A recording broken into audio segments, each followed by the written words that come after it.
સરકાર મોદીની અને સિસ્ટમ રાહુલની જાતિ આધારિત વસ્તી ગણતરી અંગે રાઉતનું નિવેદન. કેન્દ્ર સરકારની જાતિગત વસ્તી ગણતરીની જાહેરાત બાદ પક્ષ વિપક્ષમાં આક્ષેપબાજી શરૂ થઈ છે. શિવસેનાના નેતા અને રાજ્યસભા સાંસદ સંજય રાઉતે રાહુલ ગાંધીની ભૂમિકાને નિર્ણાયક ગણાવી મોદી સરકારને ઘેરી છે. તેમણે કહ્યું કે સરકાર મોદીની હોઈ શકે છે, પરંતુ સમય અને સિસ્ટમ રાહુલની ચાલી રહી છે. રાહુલ ગાંધીને યોગ્ય ઠેરવતા રાઉતે કહ્યું કે રાહુલ ગાંધી છેલ્લા 10 વર્ષથી સતત જાતિગત વસ્તી ગણતરીની માંગ કરી રહ્યા હતા. આ મુદ્દો શેરીઓથી માંડી સંસદ સુધી ઉઠાવવામાં આવ્યો. તેમણે યાદ અપાવ્યું કે સંસદમાં રાહુલ ગાંધીના ભાષણોમાં સામાજિક ન્યાય અને પ્રતિનિધિત્વનો મુદ્દો વારંવાર ઉઠાવવામાં આવ્યો છે. હવે અચાનક સરકાર સફાળી જાગી છે. જો વાસ્તવમાં સરકારને સામાજિક ન્યાયની ચિંતા હોત તો તે ક્યારની જાતિગત ગણતરી પૂર્ણ કરી ચૂકી હોત. રાઉતે ભાજપ નેતાઓ પર બેવડું વલણ અપનાવવાનો આરોપ મૂક્યો હતો. તેમણે કહ્યું કે ભાજપ નેતા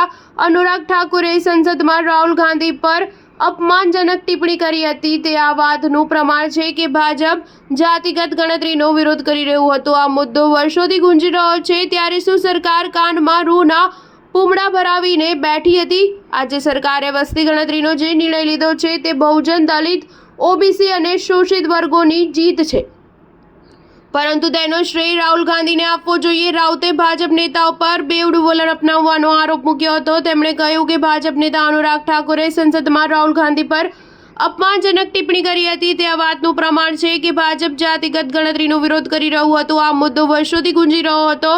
ત્યારે શું સરકાર કાનમાં રૂના પૂમડા ભરાવીને બેઠી હતી? આજે સરકારે વસ્તી ગણતરીનો જે નિર્ણય લીધો છે તે બહુજન, દલિત, ઓબીસી અને શોષિત વર્ગોની જીત છે. સ્ટાર ન્યૂઝ 7 હંમેશા સચ્ચાઈની સાથે.